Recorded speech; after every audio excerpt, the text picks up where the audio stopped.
and he remains unguarded. When I was about 12 or 13, my mom and dad owned a towing company. That day they went to our neighboring state, so I had a few friends and we were alone there. They probably arrived around 12 p.m., I'd say, and we did all the pre-teen stuff, watching movies, eating junk food, etc. It was winter, so it was getting dark very quickly, and we were waiting for my mom and dad to come home around 6 or 7. Before my mom and dad were supposed to be home, there was a knock on my door. The way my house was set up, the front door was next to my living room couch where we all hung out. My mom is known for being stuck in the 80s. She always wears a leather jacket, and one of my friends, Tina, looks out the window and says, "That's your mom, I can see your jacket." I immediately jump up and look out the window. It's so dark now that I didn't see my dad's truck. I run to the front door yelling at Tina, "Don't answer the door, it's not my mom, but I'm late." He opens the door, and here comes this 6'2", 150-pound man with a black stocking across his face, running through my door. All my friends ran from my room to the kitchen where the back door was and ran away. I, on the other hand, learned that day that I had fight, flight, or freeze. This man grabs me and lifts me up in the air. I was very scared, and I looked at myself. I don't remember how it happened, though I managed to escape his grasp and ran out the back door down the block to the neighbor's house. We called the police, and within minutes, there were 3 or 6 cars at each end of the block. Eventually, we found out that he was my donkey neighbor. He was just playing tricks on us. A bunch of little girls, right?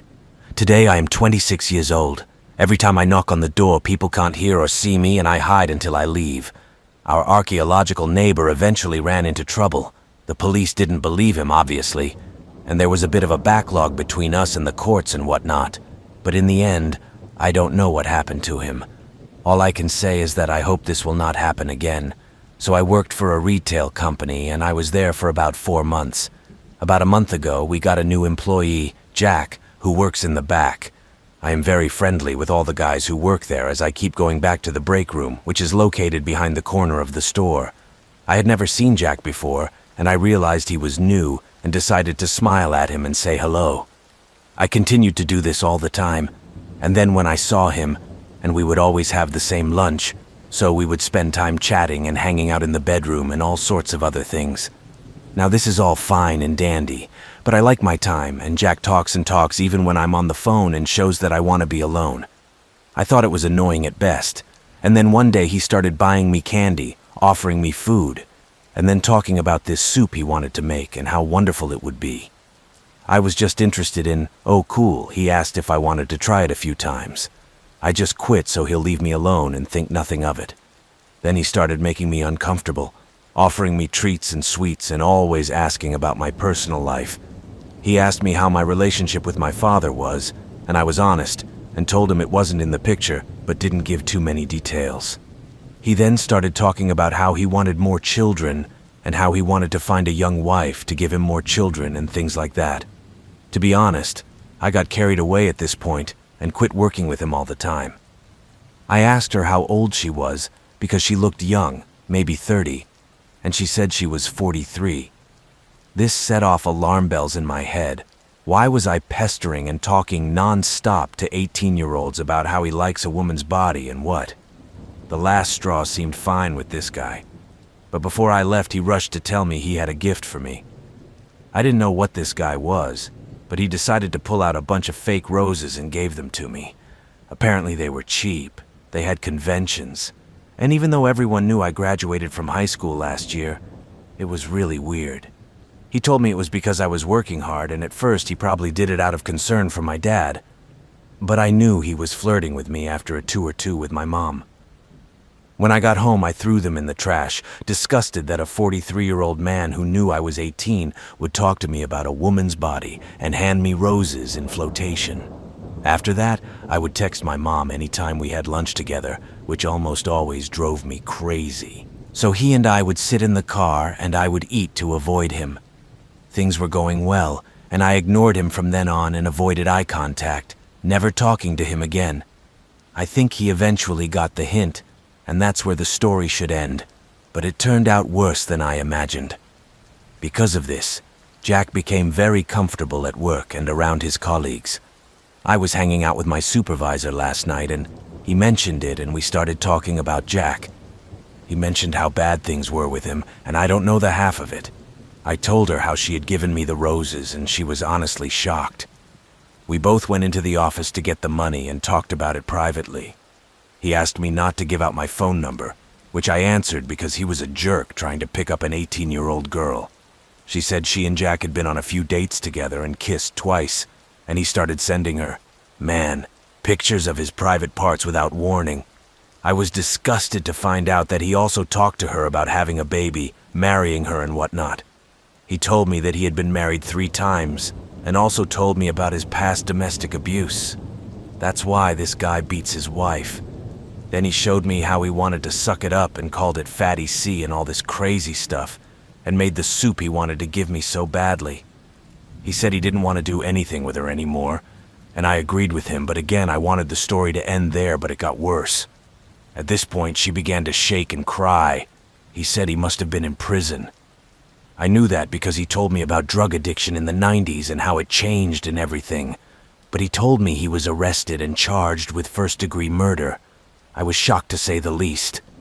She started crying even more, saying how she knew where he lived and that she had a son since he invited her to go to the movies with him. I asked to report him for some offensive texts and inappropriate pictures, but he was adamant that he did not know where he lived and that he lived with his minor son. But when he wrote to me about a lawsuit he found online, shit got even crazier. It said he and his friends were arguing over drugs, and he pulled out a gun and was going to kill everyone in the apartment. It honestly broke my heart to read this. He was an average guy at first, not super strong, but now I know he can fly on a dime. I was scared. As they continued to read the report, he and another young man chased down his other dealer friends and shot him twice in the head at point-blank range.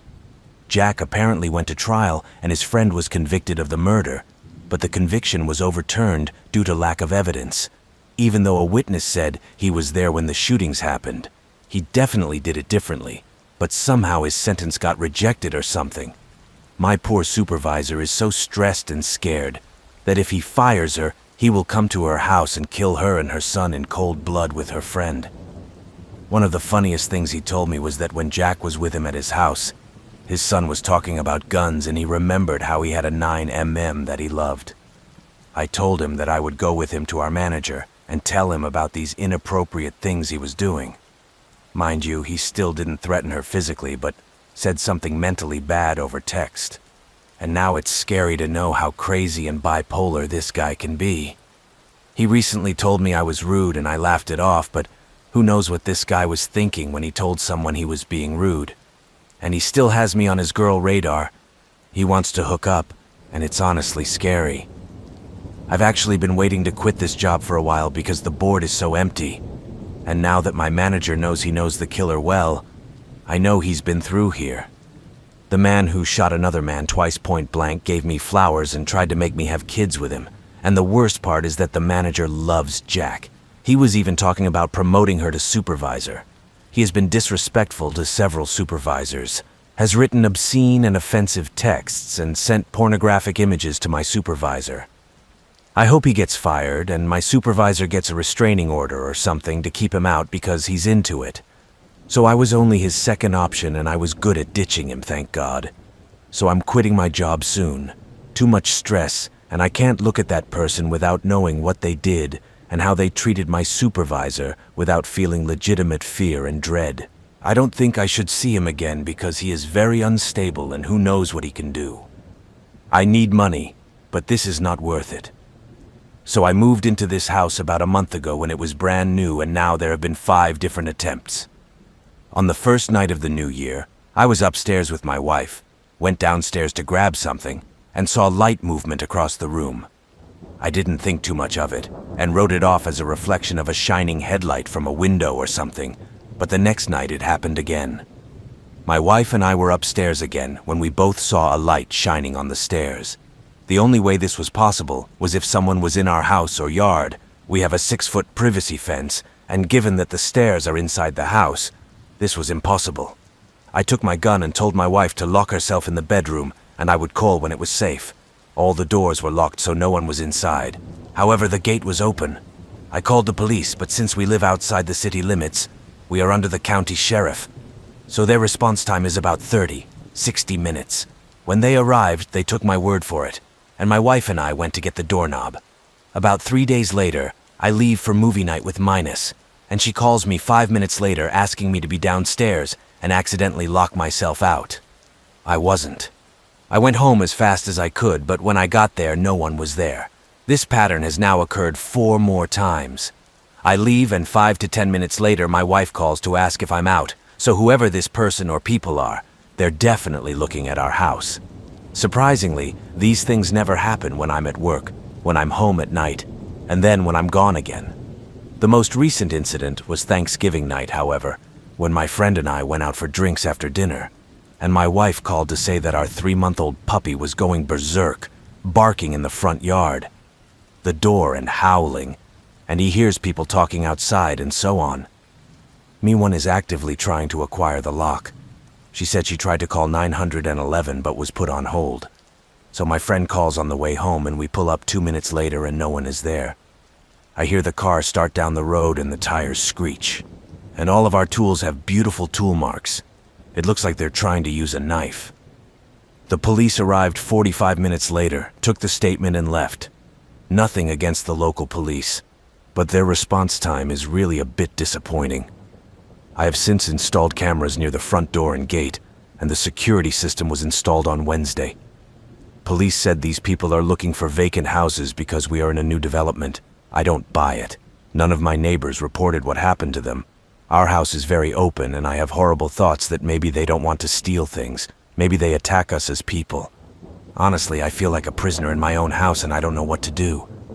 Do you guys have any ideas? I lived in a very small town that was mostly safe for children. I really had drug problems, and my house was in a small upscale part of town where mostly families lived. There was a small pond in the neighborhood with lots of greenery, I would say a 5-minute walk from my house. You had to go down a grassy hill to get to the pond, and I and the neighborhood kids would spend hours going down to the pond to catch frogs and jump on rocks and all that good stuff. So it was raining that day, so there were no other children in the pool. My best friend, whose brother is a year older than us, and I decided to go to the pond for a while. About half an hour later, we see a minibus pulling up at the top of the hill. We didn't think anything of it because at the top of this hill there was a post office box next door, and lots of people stopped there to get their mail. A man started to get out of the van, and I remember he was older, probably in his 60s. On another note, since we lived in a small town, everyone knew everyone, or at least could recognize everyone, and I remember seeing this person in town or in the neighborhood very rarely. He came out and stared at the 3 of us for what seemed like a long time. Suddenly she yelled at us and said, "It's not safe here, the kids are better off here." My best friend and her brother were freaking out. I felt like something was wrong. We didn't say anything and he kept repeating the phrase, "It's not safe here, kids are better off here." Now we didn't know what to do, where to stand or anything safe. So the whole question was really weird. It sounded more like an order than a question. And our fight or flight response kicks in, and we all book him up the side of the mountain. He's in a minivan just a few feet away. As soon as he saw us running, he also got into his minibus and slowly started following us. He followed us until he reached my house. Luckily, my garage door was open and both of my parents' cars were parked inside. We hid behind one of my parents' cars and he pulled up to my house and stopped. My parents were inside but didn't know what was going on. He stopped in front of my house for a few minutes before my dad went out to take out the trash and saw the 3 of us hiding. The man saw my father and drove away. But when he left, we told my parents everything. To this day, 12 years later, my parents still think we're being overly dramatic and genuinely concerned for our safety because of the weather. Regardless, we weren't allowed to go back to the pond, and I don't blame them for thinking that, because the 3 of us were just trying to do a little and be a little dramatic. But in this case, the first time I saw him at the top of the mountain, I knew something strange was going on. To this day, I believe he was planning something. I'm sure many of you know that there was a shooting at Stoneman Douglas High School on Valentine's Day this year. I was a junior at the time, and I had been at Douglas since my freshman year. Now it's my senior year, and seniors are really kicking me, but anyway, here's the story. So it was Valentine's Day, and like I said, I could see some people holding valentines and teddy bears while walking between classes and whatnot. I wasn't too serious about the whole event, but I was secretly hoping to get something from some of my friends. We had a mandatory fire truck morning, which is important to know, as the school board sometimes requires us to do. Time passed, and it was off to third period, which was my study hall class, or personalization as the school called it. There I would do my homework and go to the website on my phone. I suddenly wanted to go to the bathroom at the end of class. Sometimes I'm on the third period, sometimes the fourth. Keep this in mind as well. So I went to the fourth period class in building 1300 or so called Science. As you can see in the pictures, the 1200 building is 15 meters away from where the freshman building is. In other words, a very short way. I walk into the physics classroom where we finished a virtual lab experiment, and it's almost the end of class, and I look at the clock wondering if I need to go to the bathroom again because I drank a lot of water today. Going to the bathroom in this classroom is a challenge because every time I go to the 1300 building, the bathroom is locked, so I walk my business to the freshman building. Even sometimes the bathroom on the ground floor is locked due to addiction. Douglas is what others call the Potter's School. So I climbed the stairs to go to the second floor. But this time I decided not to go because school was almost over anyway. The fire alarm goes off. Red flag number 1, which I thought was super weird because we had a fire truck that morning. It was probably a culinary class, so I didn't really pay attention and headed out the door like firefighting procedures with my classmates. I left my backpack and took my phone with me, and then I heard voices. I stopped walking 3 steps from the door and looked towards the freshman building. Fireworks? Is this some sort of simulation? Who would set off fireworks at this time? All of a sudden, I felt really bad. My heart started racing and I thought maybe there were guns, but I was still in denial because Parkland is really safe. Society. I mean, it's an upper middle class place with a really low crime rate. I stood at the door thinking, yes, I can hear that again. At this point, my mind went completely blank. It was like someone was taking control of my body and turning on my fight or flight switch. I turned around the side of the freshman building, walked back into the classroom, and headed for the fire door out the back. I also had 2 students, but they backed out at the last second to stay in class. I really didn't care. I just wanted to at this point. As I walked out the door, I met a class in their neighborhood and thought it was just a fire truck. And suddenly it dawned on me, I left the classroom. That was my first thought when I was out. I started walking back to the classroom to follow the procedure because yes, my dumb self thought nothing was going on and shot more guns in the air, which I still thought were fireworks, but decided to stay with the group. Normally, during a fire break, administrators would drive around in their golf carts checking on teachers, students, and whatnot. I saw him a couple of meters away, and I was about to go to him when he suddenly went super fast to tell me I was lost. Several police cars pulled up to the corner with their lights on, and a helicopter flew over me. That's when I knew it was really serious. I could still hear the gunshots, so I ran somewhere that had a fence and was near a football or baseball field. I didn't know which way I was going. I just knew I was going to get out of there soon. I tried to climb the fences like other people run, but I was not athletic, and I fell like a loser. All of a sudden, I'm a first-year freshman and a small group to help me shoot. He was crying with tears, and I looked down at his leg with red bullet holes in his ankles and blood splattered everywhere around him. Maybe it's the peak of the white that is his bone. At this point, my eyes were open and my mouth was open. Someone next to me thought it was fake and was still crying for help, but we were frozen solid. Suddenly, an old man came out of nowhere and told us to run and hide where the nearby high school was. Nobody did anything to save the poor boy, did they? I went up to the guy and yelled at him, "The man is getting shot." He legitimately didn't hear me, so I spit the guy's shot back in his face. Finally, what and where is it? Still hearing the gunshots behind me, I pointed at the boy. Then my heart skipped a beat across the football field. Halfway down the field, I called my mother in hysterics to say there had been a shooting. He didn't understand what was happening and was confused because school wasn't yet, and finally he understood and started shouting that I should run away as fast as possible. From the father's point of view, his voice was so loud that a neighbor came and shouted what happened. I ended up going to Walmart and Bank of America, and they took me through. I think the end was the hardest. When I got home, I was calm, as if nothing had happened. When I got the news, my older sister from another high school called me, and I cried. During lunch and dinner, I joked and laughed as usual. Basically, I was in total denial. The other day, I was sharing a bathroom with my sister on Twitter. I looked up the names of some of the victims, saw some familiar faces, and had a huge meltdown. I have a lot on my mind. What if I go to the bathroom during fourth period, like I sometimes do at the end of class? I probably would have been shot. What if the shooter manages to successfully break the windows and shoot through them? As I stood outside the 1300 building, I was shocked at his sight. 2 weeks later, I went back to school to restore the nest, and the principal called him. What I didn't know was that one of the victims was in my psychology class, and I never knew it happened until now. I stared at the empty desk that had once been his, and I was always at peace as he worked. Later, every day when my teacher was absent, he would put a flower pot on his desk. Then there was another victim in my statistics class, which explained another empty table. My statistics teacher, with tears in her eyes, asked me to change our seating arrangements because she didn't want to look at an empty desk. To this day, I still have nightmares about being involved in shootings and fear loud noises, basically PTSD. For a couple of months when the news came in, I would know that my sister was walking to school with a shooter. He described her as lonely and strange.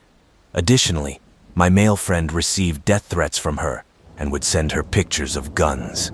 Yes, he had reported it before, but the administration did nothing, and he later testified in court. Also, I think I know the identity of the boy who was shot in the ankle, but I'm not 100% sure. Apparently, the guy I yelled at was an off-duty police officer who helped wrap the boy up, and the boy gave him a good description of the shooter, which was a big help. I'm not going to confront him because I don't want to bring up bad memories. Things are still not back to normal at Douglas, and they never will be after the freshman graduate that day. There is always some tension in the atmosphere, as if something big is about to happen. A lot of fire alarms have been going off lately, and every time he did, everyone was silent. I truly believe that no one should have to go through what my school and I did, but I know that shootings will continue because that's the American way, right? Finally, I hate to see or hear his name, but the man who did it was Nicholas Cruz, so I don't know where to be honest, but the house I'm renting out has a ground floor, 2 floors, 3 in total. As I was getting ready to go out, I went upstairs to my room to take off my makeup and went to the 2nd floor of my apartment to do my makeup. I walked back to my room. 45 minutes later, I see my 3 bags on the floor, and on the shoulder strap, this word is slightly cut to 2 1/3. Both bags are cut at 2 points on the same line. I'm starting to relax a bit because there's no one else in the house but me and my partner, and we've been together upstairs all the time. In the room on the 1st floor, we left the back window door open to get into the room as there were some people at night. The door in the living room leads to a small garden that is protected by a small fence, and that's protected by another wire fence, and I doubt that anyone could climb over it, cut the bags, and number cash or cards from them, then just leave. The complex has 8 apartments, so all the small gardens are connected in a long line. But we connected only because we were connected to one apartment. So nothing was stolen or even moved, and we don't see any signs anywhere, but it's still weird. So we called the police to explain. The police arrive and examine the evidence. There is a 5-centimeter long wet spot on the carpet in the room, which is how the bags were cut. Based on the fact that the fox had once tried to enter the same room a few weeks earlier, we concluded that it must be a fox that entered the house, went upstairs, ate the bags, and left. But police said it was not an animal slaughter. It's probably a knife cut, and asking if we have a problem like before or something. We don't, and most people don't even know where we live. No one knows how to get to my room because the house is so complicated. The stairs in the house are metal and spiral. And if you're on the stairs, you can hear it from everywhere in the house. Police are calling for forensics experts to ask for evidence, and forensics officers are not sure what they can do because they can't get fingerprints from the bags because of the texture. The wet area is now dry. The police said they had never heard of anything like this and it didn't make sense, so it must be a ghost or something. Who says that, right? Anyway, they marked it as a robbery and then left. Needless to say, we had the music pretty loud the previous nights. Our neighbor sent us a very angry letter to stop the noise. I mean, he knows the house because we have the same structure, and he was the only one who was easy, but he's like 75 years old, and all the meetings we had, he was really nice. So, something or someone came to our house through the back garden, which was protected by very high walls and a wide fence. Walk into the living room, past the PS4, TV, expensive speakers, walk into the hallway, walk through the expensive shoes, climb the stairs, walk into the bedroom, cut the handles of my bags, take absolutely nothing, make no fuss, then leave. Apparently, I slept in my roommate's room last night after everything, and today I went into the bedroom to clean it up and actually found the missing handle pieces on my bed under the covers. I don't know what's going on, but no one has an explanation, and the whole thing is really funny and weird.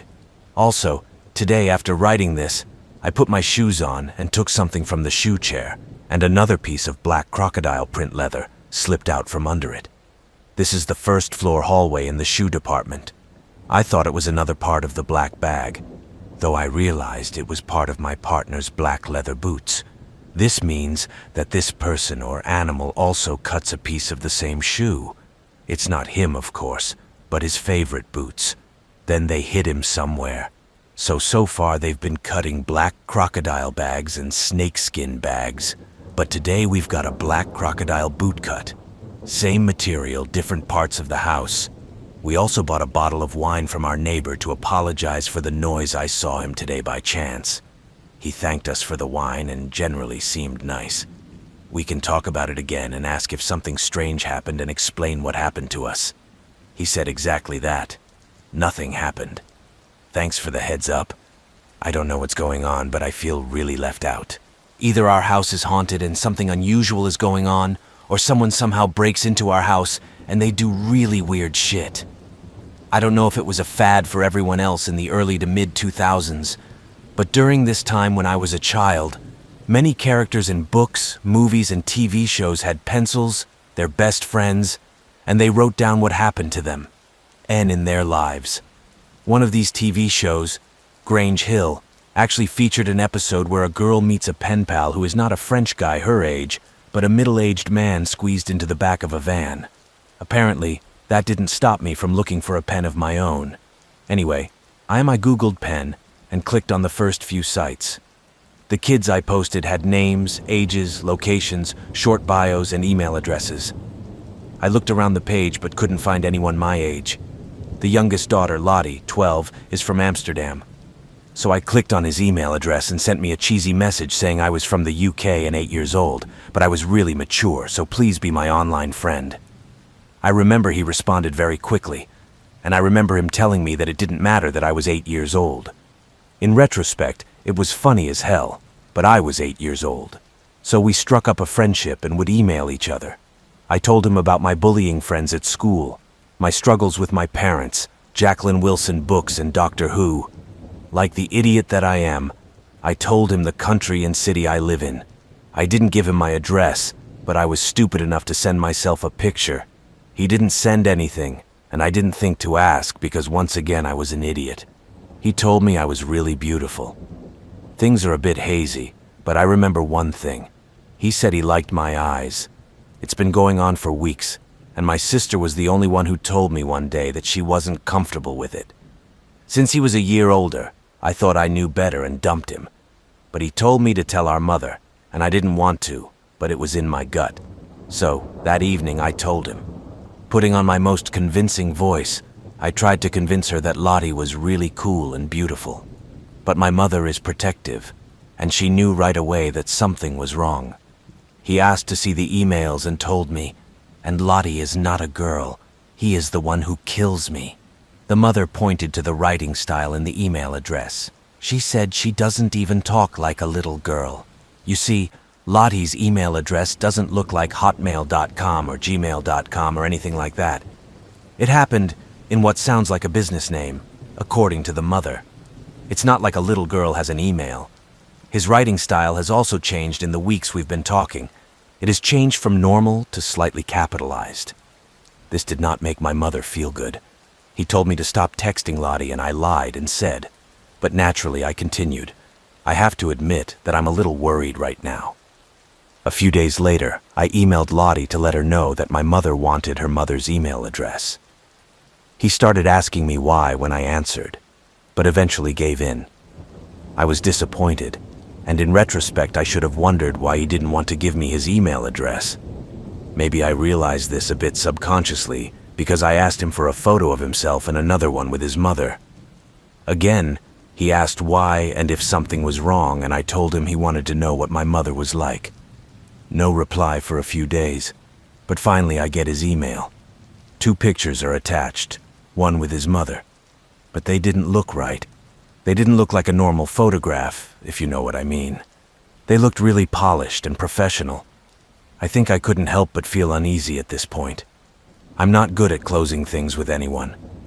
To this day, I can't quietly and slowly end the relationship and friendship, so I replied to the email with pictures and wrote that I don't want to talk to him anymore.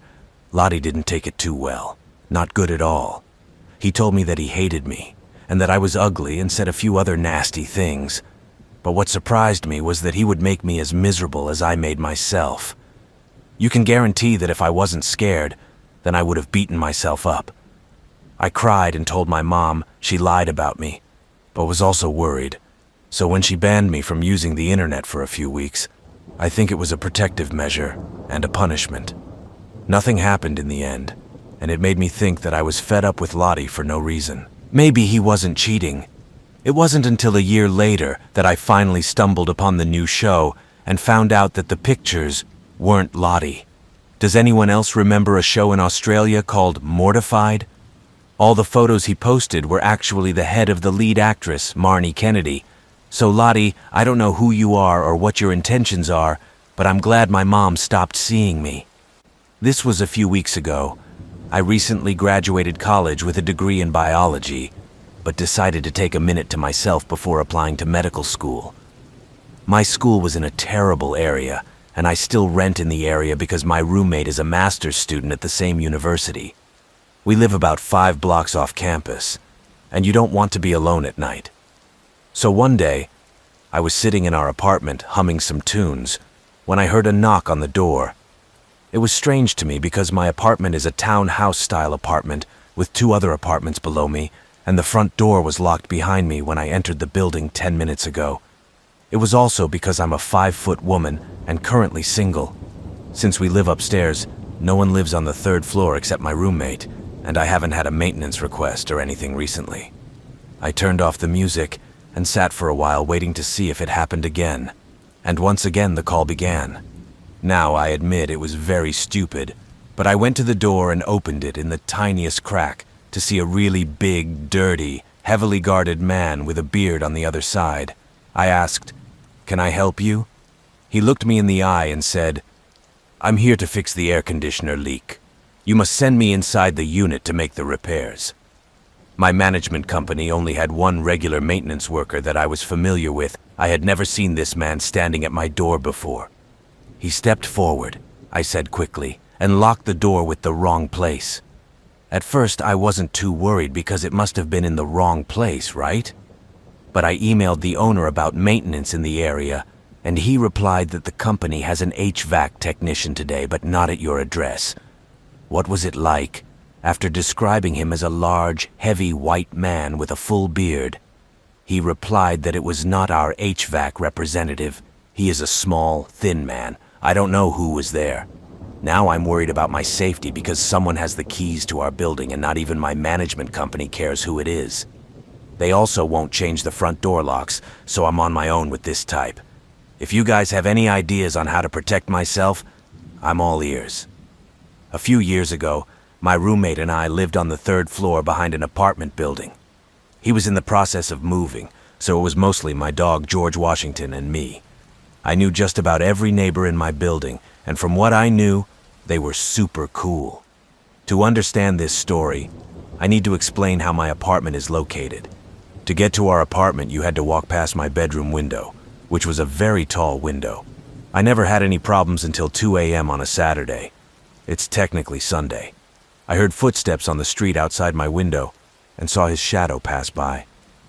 I'm usually a very nice person when I first wake up, but since it was still there, I was more aware of my surroundings, so it woke me up. I had a nightcap under my bed, so I grabbed it and debated what to do for the next 30 seconds. I quietly opened the door to my bedroom, just off the main entrance, and I began to feel a slight buzzing of hands. Of course, at this point I knew I could either be A, beat my pants, B, attack, or C, choice A seemed the most likely for my personality type, but choice C was. So I turned on the outside light and kicked the outside door as hard as I could, making words that would make a sailor blush. I heard the footsteps turn and quickly go the other way, and I thankfully called my stepfather who lived nearby.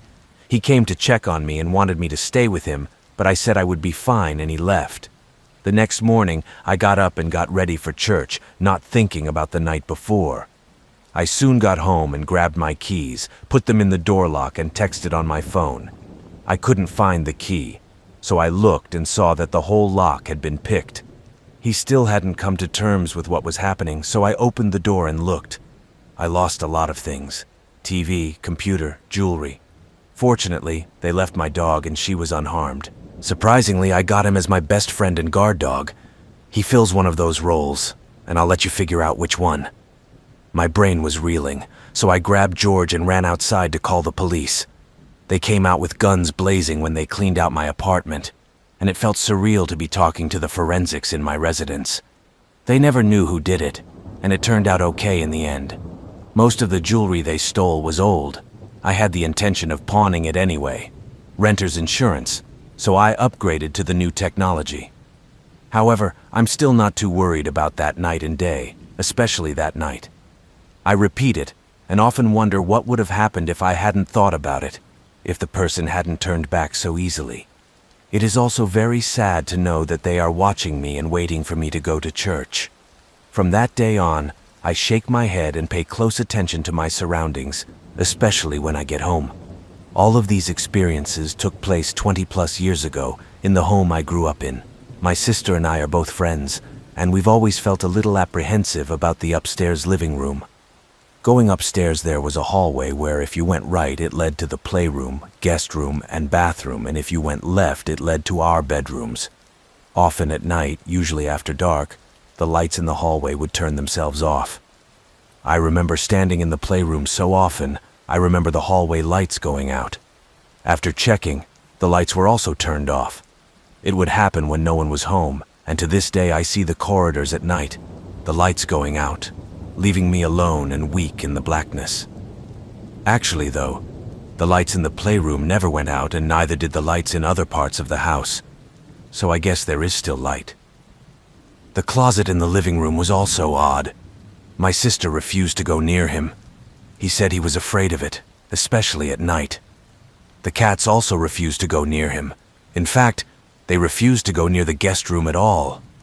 On one occasion, a friend of ours brought one of the cats into the living room, and she was terrified, fur standing on end, barking and all. She hugged my friend and ran out of the living room as fast as she could. Black widows often hid there too, and black widows acted a little strange. I remember when my mom came out of the closet and ran aggressively towards us about 4 or 5 sprays. I've met many black widows since then, and I have never seen such an act. But they are usually shy and non-aggressive. The hunters don't know why so many black widows came from that closet. It was an interior room without any ventilation or windows, only the outer wall was a single wall. But we didn't have it in any other part of the house, except maybe the garage. Maybe I should leave out the Black Widow incident, because it can be interpreted as mundane, but it fits the pattern of strange things that appear around the living room. Sometimes when I was home alone at night, I would hear someone downstairs going through the boards in one of the kitchen drawers. Sometimes, if I heard the boxes, they would get worried. Sometimes the cats would be downstairs, and when this happened, they were always fast asleep and they didn't seem to hear any noise at all. It happened so often that I eventually ignored it, and it wasn't until I moved on that I realized how weird it was. There have been a few other scary incidents, but the scariest for me was one night when I was going to the bathroom in the guest room. I was at the age where I didn't want to share the bathroom with my sister, so I was home alone and I had a habit of locking doors, so I locked it. I should have been minding my own business when the doorknob to the bathroom rattled loudly as if someone wanted to enter. It must have lasted for a few seconds too, then suddenly stopped. It was no ordinary scream either. It looked like a seriously disturbed person would do it. I can't imagine a sane person rattling the doorknob. There was something unnatural and frightening about the movement of the door handle. I froze in fear for a few minutes and asked if anyone was there. No answer. When I finally worked up the courage to open the door, nothing was out of the ordinary. I immediately called my parents, who called the police, who came and did a thorough search of the house. And of course they didn't find anything. And all the doors and windows were locked. The alarm was on, and it was set, and they basically said the intruder couldn't get in. On another occasion, I was playing some video games, and I was home alone with my sister when she flew under the covers and told me she saw a red orb about the size of a golf ball. His room. It's not even in a random sample, but it seems to have been given some consideration. He said it looked like a laser pointer, but it was a three-dimensional sphere. I laughed and didn't believe her at the time, but my sister informed her that she was alone in the house, that the doorknob had opened by itself, and that the door to her room had opened, and that of course no one was there. Eventually it scared him so much that he didn't want to be alone in the house anymore. It happened once that her friend was also alone at home, and her friend did not like to come at night after that. On another occasion, I heard a phone call. I was home alone at night, but there was a call from the old phone in the living room. I thought it was my friend, but it was really weird static. There was also a bad word about static. I can't really explain it because there were no sounds or anything, but the statistics sounded bad, and it scared the hell out of me at the time, and I hung up the phone and walked out. There have also been a few instances where our cats will suddenly become frightened and start looking at something. Their eyes would follow me as I walked slowly. I would try to see what they were looking at, but there was nothing. Both cats are staring at an invisible object or objects, and their eyes are exactly the same as if they were both seeing at the same time. This happened at least once or twice a week. I also had very strange dreams in this house. My sister did the same. It's a long one, so I won't go into it, but there were other strange and terrifying experiences. But I think they can be attributed to normal explanations. Like the time I swore I heard someone whispering in my room in the middle of the night. But it was just the fan humming something, and my thoughts ruined the experience. I can share one more experience, but I was very young at the time. I don't know if it really happened or if it was a dream, but I remember it as a real memory. It was midday in the middle of a bad storm, and Mom was sleeping. The front door lock unlocked itself, and the front door flew open. There's no one there, so I close it. A few minutes later, there's a knock on the door, and I look down the hall, and it looks like 3 or 4 figures with no heads, no faces, or at least somewhere in the shadows I can't see. Like the Grim Reaper. No skits. We still stood. They were in danger too, I screamed. Mom came and looked. There was nothing there. Again, I don't know if it's a dream or a real memory, but it must be something like that because I remember my mom stepping up our street patrol after they were approached by some crazy people to our door. Maybe it was just something unusual, and my youthful overdreaming and decades-long distortion of my childhood memories. I must have been 6 or 7 years old when I thought. These other experiences happened when I was a teenager, so I can remember them clearly. The house was a new construction home, built a few years ago from a vacant lot, so I don't know if anything out of the ordinary happened. I'd like to hear ideas, but we haven't had any paranormal experiences since we left the house. I stopped having nightmares, at one point or another, about the old house. The cats seemed more relaxed, and I never saw them staring at anything unseen in the house. I always try to rule out the paranormal and consider it paranormal if it fits a certain pattern of unexplained phenomena. These experiences have been reported by several people, and our cats have had strange reactions as well. And I've never seen anything out of the ordinary since I moved out of this house, which is strange to me. Surprisingly, my parents said they never saw anything unusual in this house, and I'm not in a hurry to explain how or why this happened. Sometimes I wonder if I should stop by my old home and talk to people now, but of course I'm not sure how to do that without looking like a crazy person and getting the police pulled over. Yes, that's my experience. If I come back, I'll update you. Thank you for listening. I'm a nurse and I graduated a little bit 2 years ago, and I'm working in a great place now, but that happened when I was interning at another nursing home, so I turned 19, and I remember because the internship started in August after my birthday. I came in the day before to talk and got an appointment with one of the nurses who worked there. Her name is Louise. Louise has worked there for 20 plus years, and she's going to show me the ropes and whatnot. So we walked around a 2-story building with several corridors housing more than 40 patients. Louise walked me through the usual routine and showed me around the rooms, where the tables were, how to get to the medics, just boring the basics of a nursing home. When he finally reached the end of the corridor, he looked at one of the doors. It was closed unlike any other. He opened one of the cupboards and continued walking, but his gaze wandered to the door. When I finally asked why he was staring at the door, he told me we don't use that room, and it's closed for a while. He didn't want to talk about it, so I let him go. A few months into my internship, I was allowed to let Louisa go and work on my own.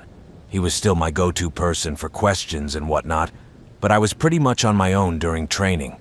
We all got our rooms at morning report, and I was assigned to the rooms next to the one we weren't using. Even though Louisa's talk put me off a bit, I'm not one to back down. So I kept my mouth shut and worked my shift.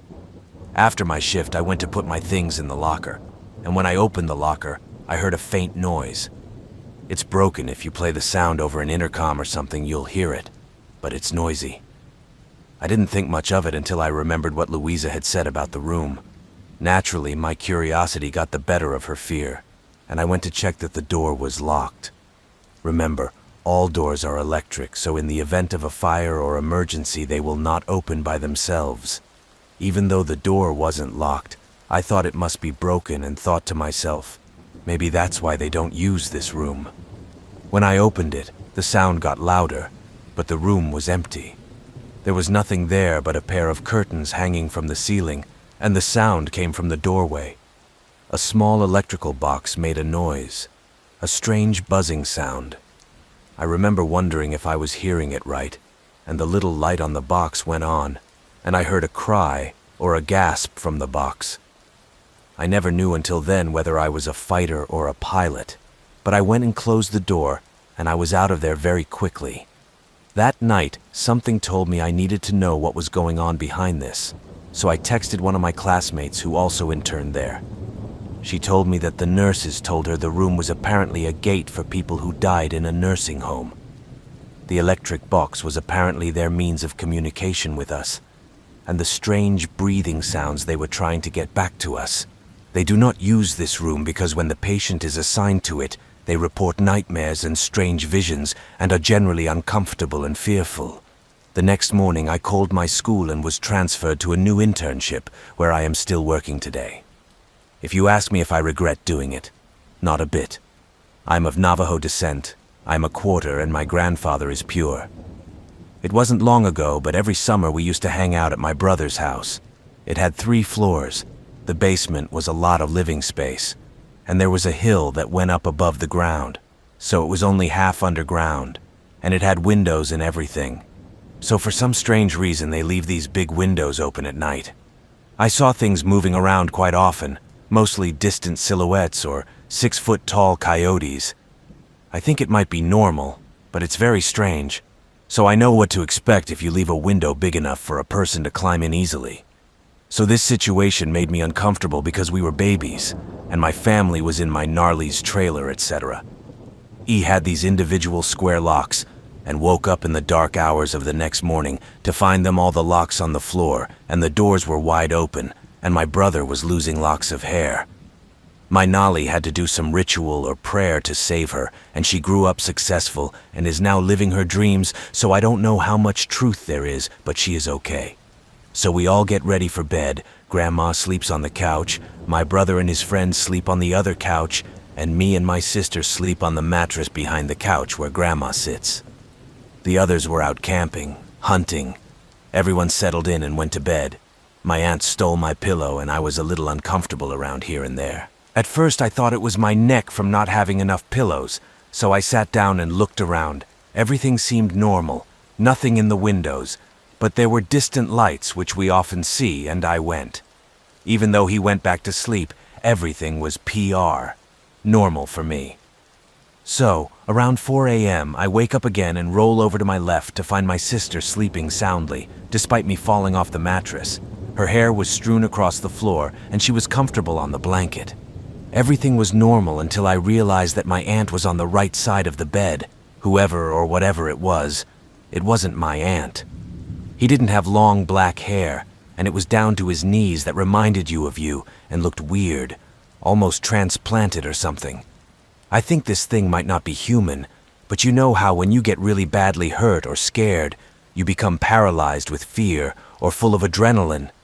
Well, I was filled with adrenaline and threw my arm up, grabbed the sofa and flew my arm, F to the other side. I woke up my grandmother, so I told her to be awake but still, and she started rolling around on the sofa, and then she went back out the window. It was very strange, but his move, it was really smooth, bending and moving almost like a snake. Anyway, I don't know what it was, or if I was hallucinating or skinwalking or what. But I will never forget that night, and my grandmother witnessed it because she remembers waking up and how scared I was. Anyway, I hope it doesn't happen again, and I'm sure those windows are closed for now. I lived in West Germany as a child for 8 years. My father was in the U.S. Army and was deployed twice. Once at the age of 2, 6, and again at the age of 8, 12. It was before reunification in 1990, and our family and my parents, my sister and I went all over the country to parks, castles, hikes in the woods, and even took a boat ride down the Rhine. The incident I shared happened when I was 8 years old and my sister was 3 years old. We hiked through the Black Forest, not one of those long 4-day hikes. This is a 1-day trail. There were also stops along the trail, basically a flat area with a few benches and tables about 5 kilometers away. We stopped to rest and my parents were talking to a Canadian family. My sister was in a stroller and I was playing in the dirt on the road. Most of all, I remember how quiet everything was. The sound of the wind through the trees and the light filtered through the roof.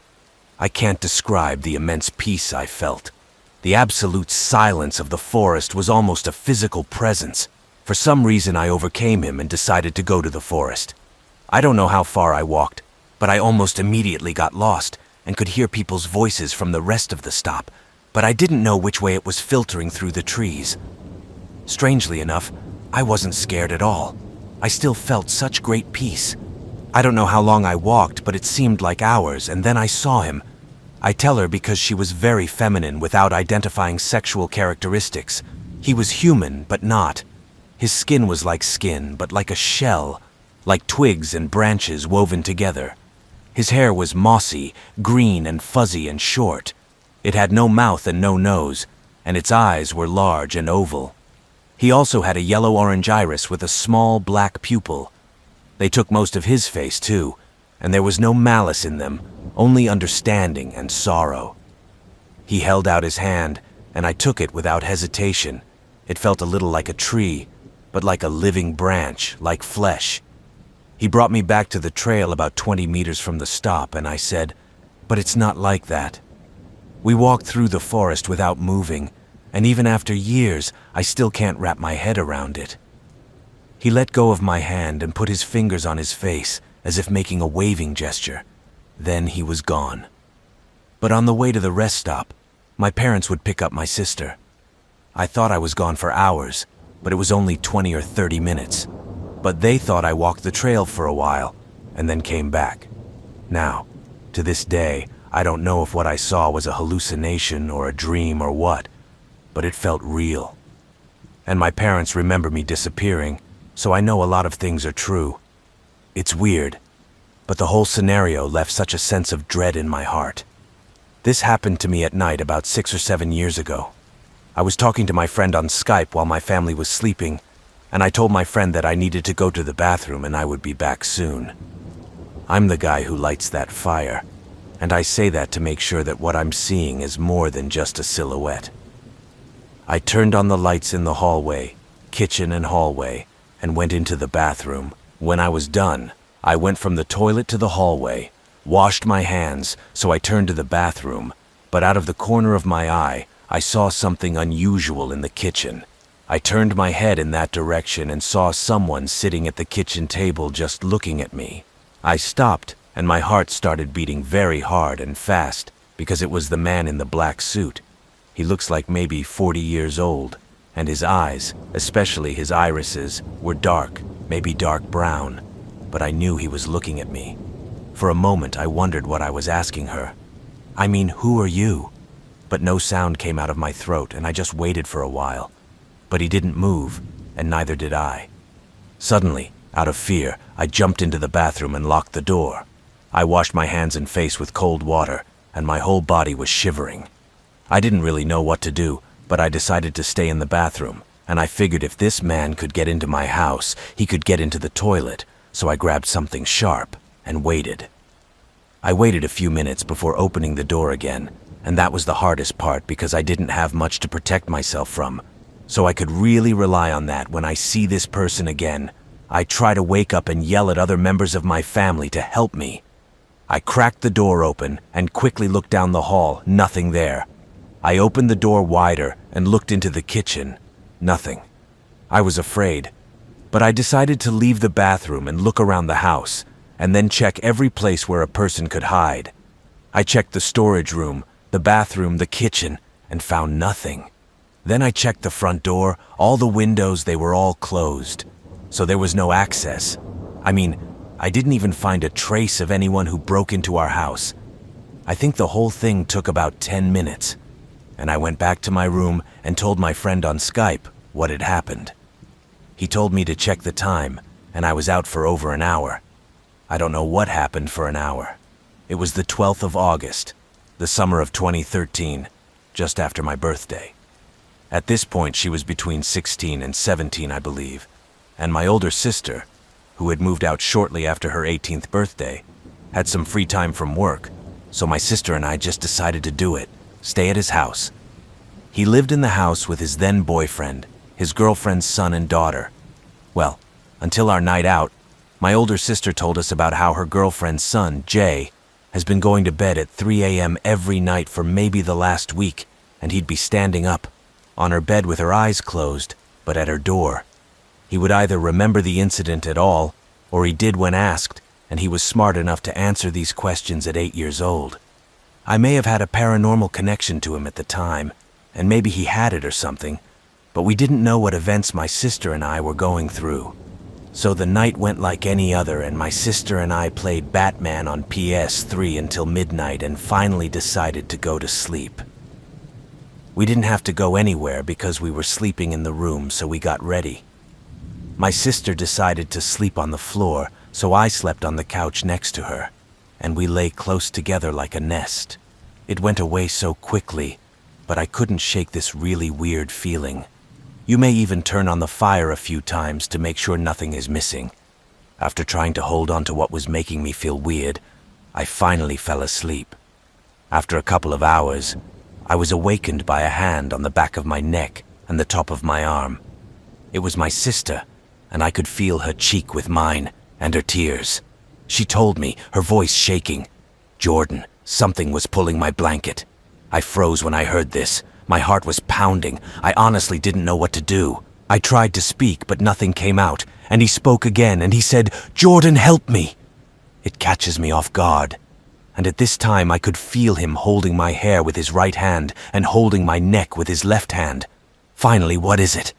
It wasn't enough to make me panic. Scared the living daylights out of me at this point. She finally screamed as she pulled away from me, and I started screaming for my sister as I stood on the couch. In a moment, my sister burst out of her room with a baseball bat in her hand and turned on the fire, and there was nothing in the room. But my sister was in the middle of the floor at this point. My sister came to her and consoled her. I never had time to start panicking and told my sister what happened to her. Now, sister, he wasn't cruel and he didn't lie at that age. She swore she wasn't kidding, and my sister let her stay in her room, and I told her at some point my back hurt. He asked me to turn around, and upon further examination he realized that I had bleeding on my back, as well as from my fingernails. Not much, but enough to make me bleed, like blood on the road or something. This was not the end, however.